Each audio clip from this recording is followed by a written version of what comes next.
আমরা চাইছি যে এমন একটা নির্বাচন পদ্ধতি হোক, যেই নির্বাচন পদ্ধতির মাধ্যমে প্রতিটা ভোটারের মূল্যায়ন হবে, জাতীয় সরকার তৈরি হবে, ফ্যাসিস্ট সরকার তৈরি হওয়ার মতো প্রবণতা বন্ধ হবে।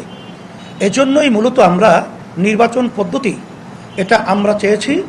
সাথে যেটা আমাদের সবচেয়ে বড় সমস্যা তৈরি করে, কালো টাকার দৌরত্ব, পেশি শক্তি ব্যবহার, এটাও পিয়ার নির্বাচন পদ্ধতির মাধ্যমে এটাও নিরসন হবে এবং সুন্দর একটা সোনার দেশ তৈরি হবে।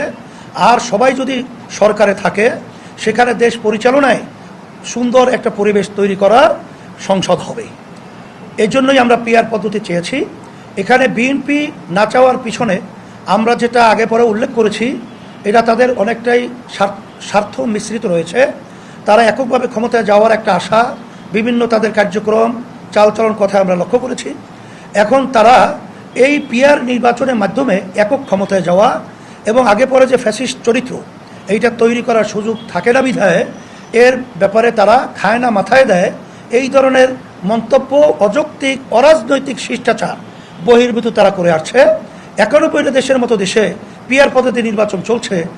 বেশিরভাগ বাংলাদেশের ভিতরে রাজনৈতিক দল এই পদ্ধতিতে নির্বাচন চায়, তারপরেও তারা এই ধরনের আচরণটা, এটা আমরা দেশের বলবো এক কথায় আমাদের জন্য কলঙ্ক এবং আমাদের জনগণের দুর্ভোগ।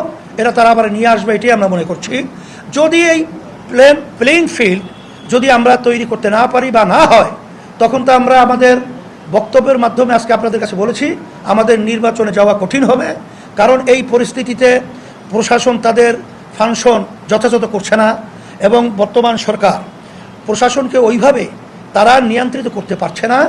সেখানে যদি নির্বাচন হয়, সেখানে আমাদের প্রার্থী এবং অন্যান্য রাজনৈতিক দলের প্রার্থী যারা রয়েছে, তারা রাজনীতি মাঠে যখন কাজ করবে, তাদের এলাকায় যখন কাজ করবে, সমর্থক সহ তাদের জান মালের এখানে কিন্তু ঝুঁকি থেকে যায়।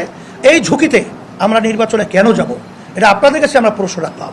আমাদেরকে ওইভাবে পরিবেশ তৈরি না করলে আমরা নির্বাচনে যাব কিভাবে?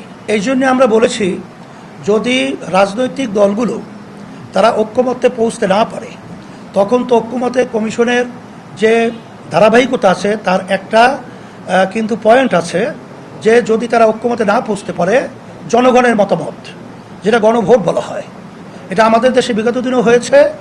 আর এইটাই আমরা চাইতেছি, যদি তারা ঐক্যমত্যে পৌঁছতে না পারে, তখন বর্তমান সরকার হয়তোবা অধ্যাদেশ জারির মাধ্যমে তারা এটা একটা ব্যবস্থার পথ তৈরি করবে, অথবা গণভোটের মাধ্যমে তারা এটাকে সমাধান করবে। তখন তো কার কোনো কিরুকাল থাকবে না, কারণ জনগণের মত হলো এটার দিকেই তো সরকার যেতে হবে। প্রজাতন্ত্রের তো এইটাই সিদ্ধান্ত আর এইটাই বাস্তবতা।